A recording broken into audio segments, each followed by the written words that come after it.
ویډیو مت تیروي کینه د لوی خیر نه بزان مخرومه کې ډیر قیمتي عملونه درته خیمه دا کوم سپیچ روان دي کنه تر اختر پورې دا ډیر زیات قیمتي شپې دي په دې کې ډیر قیمتي عملونه درته خیمه چې په لکونو اجر او ثواب الله تعالی تاسو ته در نصیب کړي زموږ عزت مندو دا کوم سپیچ روان دي د ذل حجې دا لس سپیچ دي کنه تر اختر پورې هر شپه پدې کې 10 روپے چې تاسو صدقه کوي کنه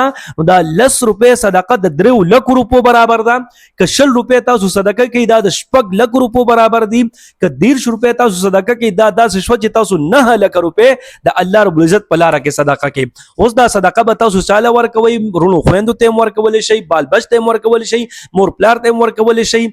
او خپل خزه ته ورکول شي چې چاته تاسو ورکوي که مالدار ته ورکوي که غریب ته ورکوي خود الله تعالی په نوم باندې صدقه چې تاسو وکي دا لاسونه به 3 لک روپے جوړيږي څنګه جوړيږي نور عملونه هم درته خیمه خو دا څنګه جوړيږي ځکه چې دا هر شپه چې ده کنه دا د ليله القدر برابر ده حدیث شریف کې دي د ذل حجې دا هر شپه چې ده کنه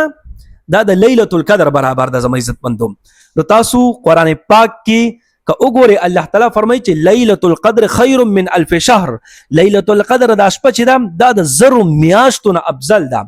زرو میاشتونو افضل ده برابر نه زرو میاشتونو افضل ده نو که زرو میاشتونو افضل شي په زرو ته چې بیا تاسو په 150 کې ضرب ورکې په یو میاشت کې 150 ورځې کنه دینه 30000 رالل 30000 کنه او 10 روپے چې تاسو صدقه کوي نو 10 ته تاسو په 30000 کې ضرب ورکې زرو ته چې تاسو په 30 ورځو کې ضرب ورکې نو 30000 ورځې شوي کنه چې 10 روپے تاسو صدقه کې دا شو چې تاسو 30000 ورځې 10 روپے صدقه کړې دي نو دا سوچي د لسونه 100 روپے جوړيږي 3 لک روپے جوړيږي خپل ورپسې به حساب کوي بل عمل پکې څه ده هر شپه چې تاسو درې پیری سورۃ الاخلاص وای کنه نو په عام ورځو کې چې تاسو سورۃ الاخلاص درې پیری وای قل هو الله احد الله الصمد لم يلد ولم يولد ولم يكن له كفوا احد د یو ختم ثواب الله تعالی درکې چې درې پیری وای خدا کوم شپې چې روانې دي کنه په دې کې چې تاسو درې پیری وای نو الله رب العزت پتا اوسته د 30000 قران پاک ختمونو ثواب په درکې زما عزت مندو کشپک پیری تاسو وای نو د شپېتو زر قران پاک ختمونو ثواب په الله تعالی درکې او که بیا نه پیری وای نو د 90000 قران پاک ختمونو ثواب په الله تعالی درکې دیم عمل شو دریم عمل هر شپه کم از کم 2 رکعات نفل کوي زما عزت مندو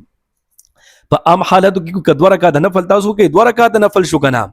خو په دا کم شپې چې روان دي تر اختر پورې هر شپه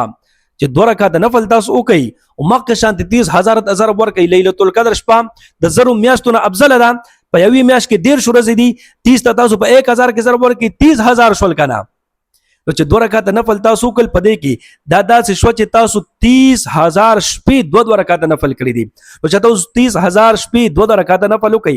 دا شو 60000 شول لکه 2 رکعات نفل پکې تاسو وکړل دا د 60000 رکعات برابر شول که 3 رکعات نفل تاسو وکړل دا د 1,20,000 رکعات نفل برابر شول که 4 رکعات نفل پکې تاسو وکړل دا 1,80,000 رکعات نفل برابر شول په دومره لکونو رکعات باندې نفل سوق کول شي ډیر ګران کار دی زما عزت مندوم خدا سي موقع الله تعالی مونږ ته نصیب کړی دي چې دا موقع مونږ نه ضایع نشي نو ومنن نیت وکي چې تر اختر پورې یو شپه به مونږ نه ضایع کیږي ډیر عبادت به پکې کوو خو کم از کم دا کم چې ما درته یاد کړ لږه شان د صدقه کوي یو 100 رکعات نفل پکې کوي او سورۃ الاخلاص تلاوت پکې کوي چې څونه تاسو کول شي په لکونو نیکه وګټي زما عزت مندو نو کوشش وکړئ په دې باندې چې څوک عمل کوي اگر تا کمنټ کوي چې زه به عمل کوم چې زمام زړه خوشحال شي او چې تاسو ته نیت وکړئ الله تعالی به درنه خوشحال شي الله رب العزت مخشاله باد ساته دعاګانې کوي دعاګانې وکړو الله پامان